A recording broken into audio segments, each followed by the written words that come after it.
Greetings, everyone, and welcome to another Fright Night Friday Blu-ray update. This time around, we got a triple feature of double features that are out of print. Yeah, so some more out-of-print treasures from Scream Factory. Yeah, it's kind of sad. It seems that in recent years they've stopped doing the double feature discs. I actually always really liked them because very often I would buy one because there was one particular movie on it that I really wanted to see, and the other movie would usually be a nice bonus. You know, I get to discover more movies through these wonderful double feature titles, or, you know, get parts of trilogies on a single edition or what have you. And but they just don't do them anymore, I guess because money. They just want to milk us for a little bit more money. Yeah, it's always about money, isn't it? Anyway, they were fun while they lasted, and I grabbed a few recently that were either imminently going out of print or were already out of print, and I just happened to luck out and find them. So let's check them out. A triple bill of double bills today on Fright Night Friday on the Multimedia Chronicles.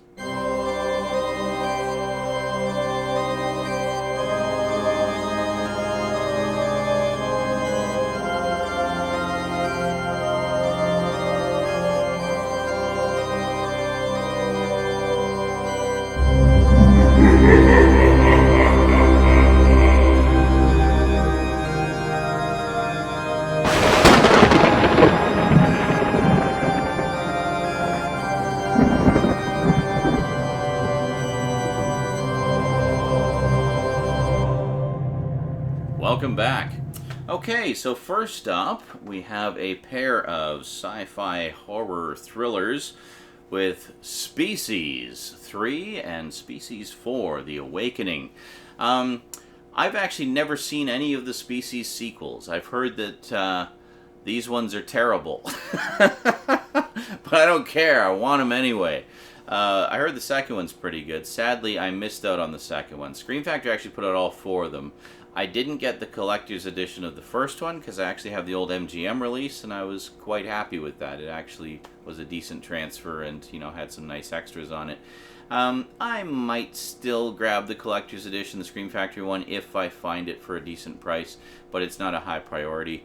Unfortunately, I missed out on the second one. 2, 3, and 4 were all going out of print at the same time. By the time I hit the Scream Factory website, 2 was already sold out. Amazon didn't have it anymore. They were all going for exorbitant prices from third-party sellers. But they did have this one, the double feature of numbers 3 and 4. So I figured, well, I'll get that one, and hopefully sometime in my travels I'll find 2 somewhere, and then I'll be able to watch all 4 of them. Anyway, let's take a quick peek at the packaging here, and we'll see what kind of extras we got. Okay. Species 3 and 4. The conclusion of the epic saga of Species. Very nice. We actually have a pretty decent selection of extras on here, considering this is just sort of almost a shovelware double feature release, so they could cash in on the full franchise. But there we go. And it looks like we have, I don't think it's reversible artwork, but it is. Yeah, we get some photos from the movies. It's pretty cool. Yeah, really hope I can track down Species 2 one of these days. It would be nice to have the full collection. Well, here's hoping. If not, I'm sure somebody else will release it at some point. So yeah, actually not a bad selection of extras for these ones. The double features are kind of a crapshoot, I find. Sometimes they have piles of extras, sometimes they don't have anything, sometimes they just have the theatrical trailer. But yeah, this one, not a bad little set. So, pretty glad to have that one. Next up, we have a pair of kind of hospital-related horror tales with Bad Dreams and Visiting Hours. Now this is an example of what I was talking about in the intro. This one I mainly got for Visiting Hours, because Visiting Hours is a hospital horror which features Michael Ironside as the main villain. Michael Ironside is, a Canadian actor. You may recognize him from stuff like Total Recall, where he played the main guy who was chasing Arnold Schwarzenegger through the whole thing, or Scanners, where he was the main bad guy. He was the guy whose eyes went white and his veins were popping out on all the movie posters. That was him. He was the white-eyed vein poppy guy. He was also Lieutenant Ratjack in Starship Troopers. So, yeah, Michael Ironside gets around. He's been in a lot of genre stuff over the years. So, I wanted to check this one out. This is one of his earlier movies from, what was it? From 1982. So, yeah, I would have been a little young to see it at the time. But I think this is another one that I saw some of the advertising for it. And actually, this cover with the skull and the lights of the hospital just kind of gave me chills as a kid. So it's one I've always been curious about, always wanted to check it out.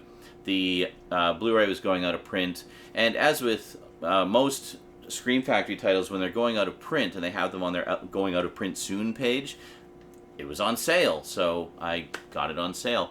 Yeah, and then the other one here is Bad Dreams, which also sounds like a really good one. Basically kind of like kind of a cult thriller, I think. Yeah, it's like a cult. Yeah, and it takes place where there's this girl who was traumatized by a cult, almost killed her. She survived, and she's in a psychiatric hospital. And then the former cult members come back to finish the job, and terror and mayhem ensues. So anyway, that one sounds fun too. So nice little double bill there. Let's take a quick peek and see what's on this one in terms of extras. And a double dose of hospital horror here with Bad Dreams and Visiting Hours. Always liked that skull design there. Very cool. And again, a whole bunch of extras, especially for Bad Dreams. Quite a lot on that one. That's interesting. I hadn't actually heard of that film until I picked this up. Visiting Hours I knew, but yeah, pretty cool. It'd be interesting to check that out. So here we go. We got the disc. And let's take a look at the artwork inside here. I like to take them out to show you because you can see it a little bit better. And there we go. Scary stuff, kids.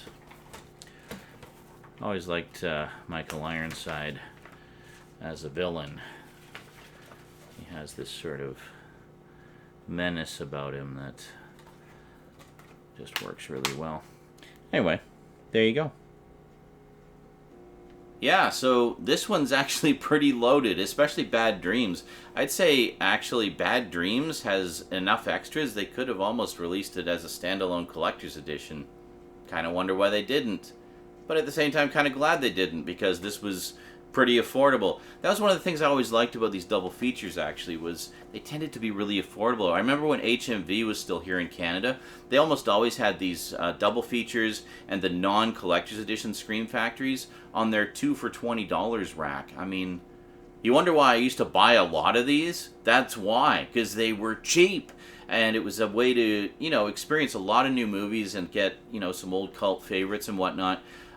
Without having to bust the bank all the time. But since they discontinued these, it's like the individual non-collector's edition ones tend to go for like $20, $25 each now. And the collector's editions here in Canada are like $30 to $37, sometimes $40 or more. Yeah, it's really put a damper on being able to collect a lot of them.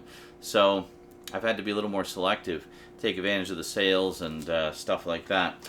So, last, but most certainly not least, I was really lucky to find this one. This one's actually been out of print for a little while, and I couldn't believe I found this. Amazon CA just happened to have a bunch of them in stock for regular price, so I snapped it up. We have a double feature of Love at First Bite with George Hamilton and Once Bitten, which is one of Jim Carrey's early films, actually. I actually used to have Once Bitten on DVD many moons ago. I got it as a stocking stuffer one Christmas, and I honestly don't remember much about it.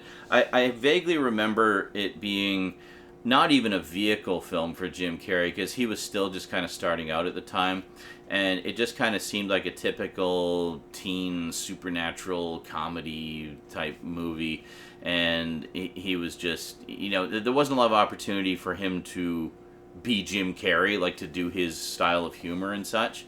I think he does sneak a few things in, but not as much as we would see in later vehicle movies that he did, such as the Ace Ventura films and Mask, and or The Mask, and also even Cable Guy, where we got to see him not only cut loose as Jim Carrey, but also be a little darker and such. So you do see hints of that, and of course, if you're familiar with Jim from his other work, you'll see, you'll still enjoy it because it's Jim Carrey. Love at First Bite is one I've wanted to see for a long time. As you know, I've been kind of going through a lot of the Dracula films over the past few years. And Love at First Bite is one I was always kind of curious about. It's a comedy, Dracula in modern day, and but he's played by George Hamilton. And George Hamilton, of course, was not only famous as an actor, but also owned a chain of tanning salons. So he was always suntanned. And that was kind of one of his trademarks, as he always had this really deep tan. So kind of interesting that he's playing Dracula in this. So the most suntanned Dracula you've ever seen. So anyway, I heard it was a pretty decent comedy, kind of funny, cheesy in all the ways you like. So I've been wanting to check it out for a while. So let's take a quick peek at the packaging here and see what multitudes of extras we've got here to compare with the other two. And a double dose of vampire comedy. Yeah, I've been wanting to see Love at First Bite for quite a while, so I'm looking forward to this one. Oh, and look at all the extras on there. Wow. Got the theatrical trailers. Oh, and some radio spots. Amazing. Yeah, they can't all be winners, right? It's just nice to have the movies. And then we'll... I don't know why I took the disc out for that. I mean, it's not like it's going to be in the way of the insert. Anyway, there you go with some... artwork there. Yeah, as I recall, Jim Carrey tries to slide a little bit of Jim Carrey-ness into Once Bitten, but it's just not quite the vehicle film for his talents that we would get with his later movies. He was still just kind of starting out there, so wasn't quite given free rein to cut loose just yet. But, still a decent little movie. Yeah, so like I said, the double features are a bit of a crapshoot, and some of them have a lot of special features, and some of them don't. Oh well, I'm just happy to have the movie, and it's actually nice to have Once Bitten back in the collection as well. I don't think I have the DVD anymore. It was sold many moons ago. So yeah, good stuff. Bit of vampire fun. So, as always, I will include Amazon links to all three of these in the description below. Because they're out of print, I don't know what kind of luck you'll have getting your hands on them, but I'll put the links there. And, as always, I do appreciate you using my Amazon links because that does go to supporting the show in a very direct way. Yeah, so, to sum up, we got Species 3 and 4. We got Visiting Hours and Bad Dreams. And Once Bitten, and Love at First Bite. Nice trio of out-of-print double features.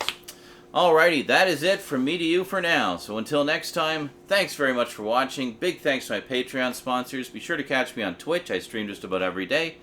And I'll see you next time. Until then, sayonara.